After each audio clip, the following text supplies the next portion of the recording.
যে আমার কাছে বিষয়টি স্পষ্ট। অন্য আরেকটি বিষয় নিয়ে একটু কথা বলতে চাই। রাষ্ট্রপতির বিষয়ে কিছুক্ষণ আগে আমি অনলাইন নিউজ পোর্টাল বিডি নিউজে একটি নিউজ দেখছিলাম, যেখানে বলা হচ্ছে যে 10 মাস আগে সদ্য সাবেক রাষ্ট্রপতির বিরুদ্ধে একটি মামলা হয়েছে। তো রাষ্ট্রপতি থাকা অবস্থায় তার বিরুদ্ধে একটি মামলা হয়েছে। সংবাদটিও নিশ্চয়ই আমরা এই স্ক্রিনে দেখতে পাচ্ছি। এটি ইসলামী ব্যাংকের যে শেয়ার জালিয়াতি প্রসঙ্গ সামনে নিয়ে এসে, কেলেঙ্কারি, জালিয়াতি বলি না, কেলেঙ্কারির প্রসঙ্গটি সামনে নিয়ে এসে এই ধরনের মামলা করা হয়েছে। এবং সেই মামলায় যে আমি সংবাদটি পড়েছি, এবং সেখানে যে বাদী উনি যে চালাকিটি করেছে, রাষ্ট্রপতির নামের বানান এবং তার বাবার নামের বানান এবং তার যে স্থায়ী ঠিকানা সেটিও ভুল দিয়েছেন, কিন্তু মামলার মধ্যে তার নামটি আছে। পরে এই প্রতিবেদক যিনি প্রতিবেদন করেছেন, তিনি যখন ওই বাদীর সঙ্গে কথা বলেছেন, তিনি বলেছেন উনি ওই ব্যক্তি, উনি রাষ্ট্রপতি। তার মানে এখানে তথ্য গোপন করেই মামলাটি করা হয়েছে। স্যার, আপনি যদি বলেন এই মামলাটি আসলে ভবিষ্যৎ কি? যদি আমি বলি যে সংবিধানের 51 ধারার কথাই যদি বলি, তাহলে তো প্রথমত হচ্ছে এই 51 ধারাই ভায়োলেট হয়ে গেল। হ্যাঁ, কিন্তু ধন্যবাদ। কিন্তু এখানে হচ্ছে যে প্রশ্নটা হচ্ছে 10 মাস পর এটি কেন এখন আসছে। এটা হচ্ছে, দেখুন, এখানে একটা লজিক্যাল কজ অ্যান্ড এফেক্টের জিনিসপত্র। আপনি যদি আপনার ছোট্ট করে যদি আপনার বিশ্লেষণ ক্ষমতা আমরা যদি সবাই ব্যবহার করি, তো অন্তর্বর্তীকালীন সরকারের আমলে প্রচুর সুযোগ ছিল যখন, এবং এটা তো দিনের মতো সত্য, কেউ বলছেন উনি ফেরেস্তা ছিলেন।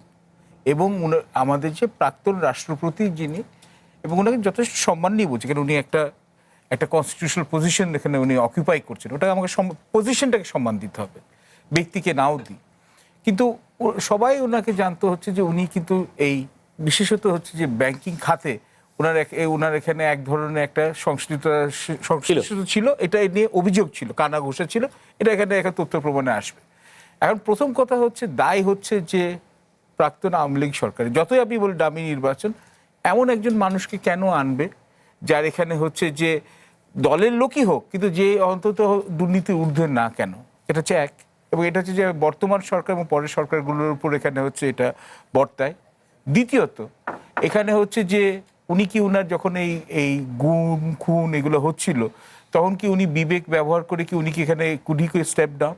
এরকম একটা প্রেসিডেন্ট কিন্তু ছিল হচ্ছে ভারতে, যখন আপনার মনে হচ্ছে যে আপনার অপারেশন ব্লুস্টার লঞ্চ করা হচ্ছে শিখদের উপরে, তো ভারতের রাষ্ট্রপতি ছিলেন জ্ঞানী জিয়াল সিং, যিনি শিখ পাঞ্জাবি ছিলেন। উনি তখন ইন্দিরা গান্ধী সরকারের আমলে, পরে রাজীব গান্ধী সরকারের আমলে উনি এখানে পদত্যাগ করতে চেয়েছেন, বহু কষ্টে ওনাকে থামানো হয়েছে। কিন্তু এই কিছুদিন আগেও বিজেপির এখানে সরকার আমলে ওদের যে এখানে ভাইস প্রেসিডেন্ট ধানকার, উনি কিন্তু এখানে স্টেপ ডাউন করেছেন পলিসি এখানে। তো আপনিও যদি এখানে হচ্ছে যদি কন্ট্রোভার্সি ঊর্ধ্বে থাকতে চান, তাহলে, এবং এটা যদি এখানে একটা রেসপেক্টেবল পজিশন, যদি সরকারের রাজনৈতিক সরকারের সাথে যদি ওদের অপকর্মের সাথে আপনি লিপ্ত না হতে চান, তখন কিন্তু আপনার মোরাল অথরিটিটা এক্সারসাইজ করা উচিত। এবং আমি বলবো যে এখানে হচ্ছে উনি একটা নো ম্যানস ল্যান্ডে ছিলেন, কেননা অন্তর্বর্তীকালীন সরকারের সঙ্গে উনি অপাঙ্ক্তেয় ছিলেন কিন্তু কনস্টিটিউশনাল রিকোয়ারমেন্টের জন্য। এবং অবশ্যই বিএনপি যখন একটা নির্বাচিত সরকারে আসে, বা ধরুন জামাত বা এনসিপি, অবশ্যই ওনাকে রাখতো না। এটা হচ্ছে লজিক্যাল এখানে এক্সারসাইজ। এবং আমাদের ভবিষ্যতে বর্তমান সরকারকেও দেখবো, চাইবো, এখানে আর প্রত্যাশা থাকবে নাগরিক হিসেবে, এবং পরের সরকারগুলো যারা আছে বিরোধী দল থেকে যদি হয় কোনদিন, যে এমন একজনকে আপনি রাষ্ট্রপতি নির্বাচিত করেন যিনি মোটামুটি উনি বিতর্কের ঊর্ধ্বে, যাতে এই রকম প্রশ্নগুলো এসে যাতে মানুষকে এখানে একটা অস্বস্তির মধ্যে ফেলা যায় না। এবং দেশের এখানে আমাদের অনেক এখানে সমস্যা আছে, যেমন আপনি বলেন যে কত বড় এখানে হচ্ছে যে মারাত্মক একটা ঘটনা হতে পারতো, র্যাব এবং পুলিশের লাইন এখানে পয়জন করা হচ্ছে।